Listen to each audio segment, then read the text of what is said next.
காலகட்டத்தில் பாத்தீங்கன்னா சேவைகள் அதிகமா இருந்தாலும் இப்ப நம்ம மருத்துவமனையில இருக்கக்கூடிய நம்மளுடைய நர்ஸை பத்தி நீங்க என்ன சொல்ல விரும்புறீங்க? அவங்களுடைய சேவைகளை பத்தி பேசணும்னா என்ன பேசுவீங்க?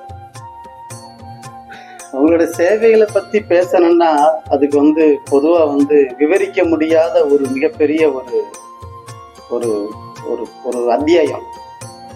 2020 ஏப்ரல் மாசம் 24 நான் அந்த யூடியூப் மூலமா நான் கண்ட ஒரு நிகழ்ச்சி. அந்த நர்ஸோட வாழ்க்கை தரம் எங்களை ஒரு மிகப்பெரிய அளவுல ஒரு நடுங்க வச்சது. நம்மளோட அதாவது இந்த மயிர்கூச்சரியும் தருணம்னு சொல்லுவாங்க பார்த்தீங்களா, உடம்பு பேசிக்கிட்டு இருக்கும் போலே அந்த மாதிரி புல்லரிக்கிறக்கூடிய தருணம்.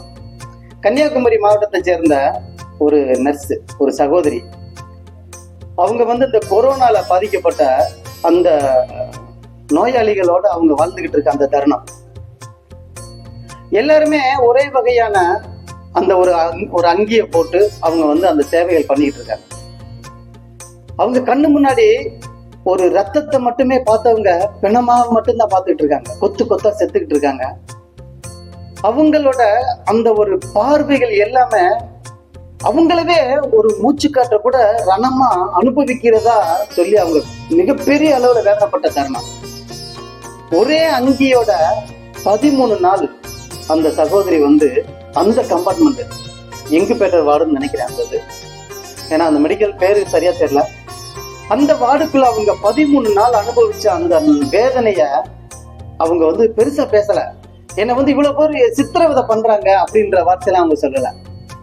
அந்த சகோதரி சொன்னது, தயவு செய்து எல்லாரும் வெளியே வராதீங்க, வெளியே வராதீங்க, வெளியே வராதீங்க, தனிமையை கடைபிடிங்க, தனிமையை கடைபிடிங்க. அவங்க அழுது புலம்பி 13 நாள் ஒரே ட்ரெஸ். ஒரு பெண்மணி அதை விட அந்த பெண்மணி சொன்ன இன்னொரு வார்த்தை, இன்னைக்கு ஒரு மாதத்தில் அனுபவிக்கிற அந்த ஒரு அசௌகரியங்களையும் அந்த தருணத்துல அனுபவிக்கும் போல அந்த ஒரே அங்கியோட அந்த பெண்மணி அந்த அசௌகரியத்தோட சிரிச்ச முகமா சந்தோஷமா அந்த நோயாளிகளை எப்படியாவது காப்பாத்திட முடியுமா முடியாதா, ஒரு தடுமாற்றமான ஒரு சூழல்ல கூட என்னால முடிஞ்ச அளவு அவங்கள நான் வெளியே கொண்டு வந்துடுவேன் அப்படின்ட்டு. அவங்களுக்கு வேற வைத்தியம் தெரியாது.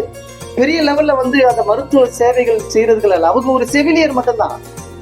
ஆனா அங்க அந்த வார்டுல அவங்களுக்கு கொடுக்கப்பட்ட வேலைகள் என்னன்னா, அவங்கள மட்டும் பாதுகாத்துட்டு அதை விட்டு வெளியே வர முடியாது. ஏன்னா இவங்க வெளியே வந்தாங்கன்னா இவங்களோட தொற்று மற்றவங்களுக்கு ஆயிரம்ன்ற மாதிரியான ஒரு இக்கட்டான ஒரு சூழ்நிலை இல்ல, ஒரு கொடூரமான ரண வேதனையை அனுபவிச்சுக்கிட்டும் சிரிச்ச முகமா அழுதுகிட்டு ஃபர்ஸ்ட் சிரிச்ச முகமே பேசுறாங்க. எல்லாரும் தைரியமா இருங்க, தைரியமா இருங்க சொல்லிட்டு அதுக்கு பின்னாடி அழுகுறாங்க.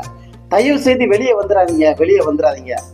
ஏன்னா இதெல்லாம் ஒரு மிகப்பெரிய கொடூர நோய். நான் கண்ணு முன்னாடி பாத்துக்கிட்டு இருக்கேன். வெறும் பிணமா இருக்கு, செத்து செத்து பழச்சிட்டு இருக்காங்க. தொட முடியல, அந்த சரீரத்தை கூட தொட்டு பார்க்க முடியல. அப்ப எல்லாமே ஒரு ஆடைகளை போட்டு போர்த்தின நிலையத்தான் நான் பாத்துக்கிட்டு இருக்கேன். இந்த மாதிரியான ஒரு கொடூர சாவு இந்த உலகத்துல மீண்டும் வந்துடக்கூடாதுன்னு சொல்லி அன்றைக்கு அழுதாங்க. அந்த நிகழ்வு எனக்கு செவிலியர்களோட நான் வாழ்ந்ததில்லை. ஏன்னா என்னோட பொண்ணு செவிலியர் தான். ஆனா என்னோட பொண்ணு செவிலியரை எந்த மாதிரியா சேவை செய்யறது கூட எனக்கு தெரியாது. ஆனா அந்த பெண்ணு சொன்ன அந்த வார்த்தை ஏதோ ஒரு தாயை விட மேலான ஒரு சக்தி ஒண்ணு இருக்கு அப்படின்னா அது அந்த செவிலியர்களை மட்டும்தான் சேரும். அந்த அளவு ஒரு மிகப்பெரிய ஒரு தாய்மை உணர்வோட ஒரு செயல்படுத்துற அந்த ஒரு ஸ்தானத்துக்கு ஒரு புது அத்தியாயம் எழுதணும்டா அது 7th சென்ஸ்னால மட்டும்தான் முடியும். இன்னைக்கு உள்ள 6th சென்ஸ்னால நிச்சயம் முடியாது. இந்த மாதிரியா ஒரு சக்தி வாய்ந்த அவங்க செய்யற சேவைகளுக்காக மே மாதம் 12 அவங்களுக்காக செவிலியர்கள் தினம் கொண்டாடுறாங்க. அந்த ஒரு கொண்டாட்டத்தை கொண்டாடி 2 நாள் ஒரு கொடியேத்தியோ இல்ல ஒரு ஸ்வீட்டு கொடுத்தியோ ஒரு வாழ்த்து சொல்லியோ இல்ல ஒரு பேஸ்புக்ல இன்ஸ்டாகிராம்லயோ ஒரு மீம்ஸ் போட்டோ நம்ம அவங்களுக்கு கொடுக்குற அந்த ஒரு மரியாதையை நாம செலுத்திட்டு அடுத்த செகண்ட் நம்ம எல்லாருமே மறந்துட்டு போயிடும்.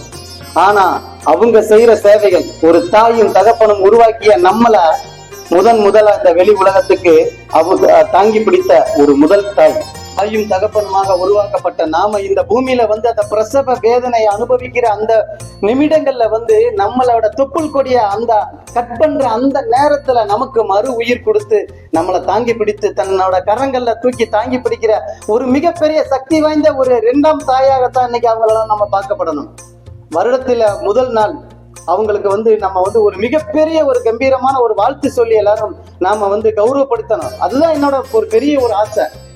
ஏன்னா மே மாதம் 12ஆம் தேதி உலக செவிலியர்கள் தினம் அப்படின்ற நம்ம கொண்டாடிக்கிட்டு இருக்கோம். அந்த மே மாதம் 12ஆம் தேதி மட்டுமல்ல, ஒவ்வொரு நாளும் ஒரு நிமிடம் அவங்களுக்காக நம்மளோட பூஜை அறையில அவங்களுக்காக நம்மளோட சேவைகளை நாம பயன்படுத்தினா நாம இந்த பிறவி எடுத்ததுக்கு நிச்சயம் அது ஒரு பலனாகும், ஒரு நன்றி கடனாகும்.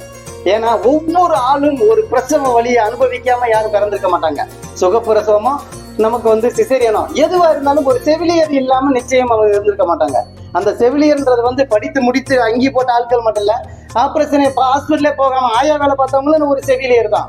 அதனால அந்த செவிலியரோட ஒரு மிகப்பெரிய ஒரு சக்திய, மிகப்பெரிய ஒரு தியாகத்துக்கு நாம கொடுக்கிற ஒரு விலை என்ன அப்படின்னா, நாம தினமும் நம்மளோட குடும்பத்துக்காக, குழந்தைகளுக்காக, நம்மளோட வாழ்வாதாரத்துக்காக, பொருளாதாரம் எல்லாத்துக்காகவும் நாம தெய்வத்தோட பிரார்த்தனை பண்ணுவோம் இல்லையா? அப்ப அப்படியாப்பட்ட அந்த தருணங்கள்ல அந்த செவிலியர்களுக்காக நம்மளோட ஸ்தானத்தை, நம்மளோட பூஜை அறையில ஒரு நிமிடம் அவங்களுக்காக நாம செலவழிச்சோம்னா நிச்சயம் அது நம்மளோட வாழ்வாதாரத்துல ஒரு மிகப்பெரிய ஒரு நன்றி கடனை செலுத்தின அந்த ஒரு ஸ்தானம் நமக்கு கிடைக்கும்.